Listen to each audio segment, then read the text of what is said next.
In October 1829, the competitors for the Liverpool and Manchester Railway's locomotive trial assembled at Rainhill. There were 5, and despite the very rigid rules set out by the company regarding weight, steam pressure, fuel, power and speed, the 5 competitors were a wildly differing bunch.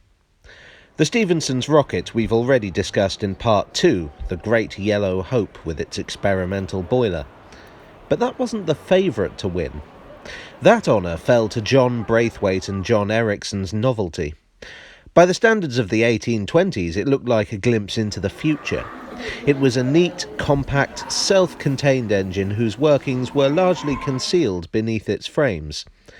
It had come out of nowhere, designed and built in 7 weeks in London by a couple of men with no railway background.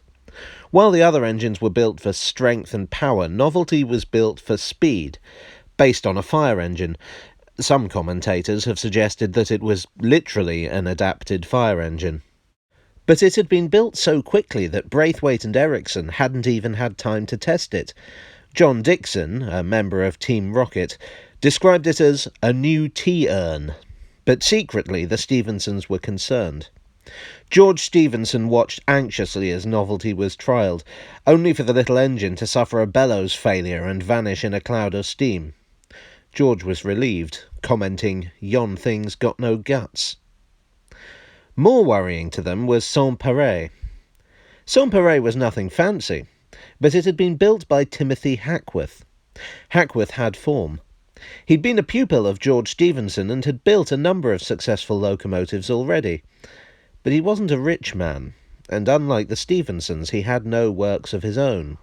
He'd contracted the making of Saint-Péray out to a number of other builders.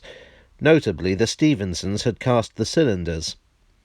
As with Novelty, Hackworth's engine hadn't been properly tested before the trial. The 4th engine was Timothy Birstall's Perseverance. Birstall wasn't afraid to learn from other engineers, so much so that Robert Stephenson had caught him spying at their works. If he learned anything, he certainly didn't apply it to the slow, outdated locomotive that arrived at Rainhill. The 5th locomotive, if you can call it that, was Cyclopede, designed by T.S. Brandreth.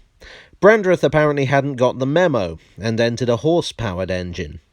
In any case, the horse fell through the frames, so that was the end of that. So the only serious competitors on the first day of the trial were Novelty, Saint-Péray and Rocket. Saint-Péray was found to be overweight, something Robert Stephenson had thought might be an issue, but it was allowed to compete anyway. Novelty impressed the crowds with its turn of speed. Perseverance was in pieces. On the second day, Perseverance was still being rebuilt. Novelty suffered its bellows failure, Saint-Péray broke down. George Stephenson took advantage of his competitor's indisposition by showing off what the Rocket could do. On the 3rd day, Rocket was properly put through its paces with a loaded train. Public opinion was starting to shift in the Stephensons' favour. Naturally, supporters of the other engines complained.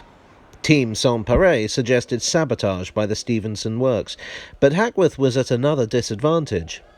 As a devout Methodist, he lost time due to his refusal to work Sundays.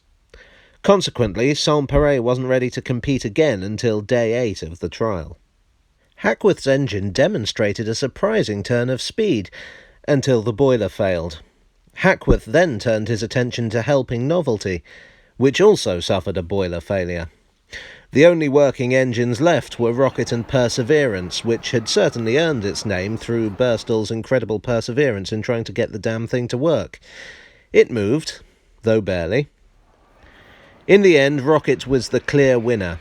It provided the template for every subsequent steam locomotive and gave the world a revolutionary form of transport. Soon Rocket would be superseded by the rapid pace of engineering and would retire, first to a colliery, then to the Science Museum. It's now on display in the National Railway Museum at York, surrounded by its descendants. And that, my friends, is what's so special about the Rocket.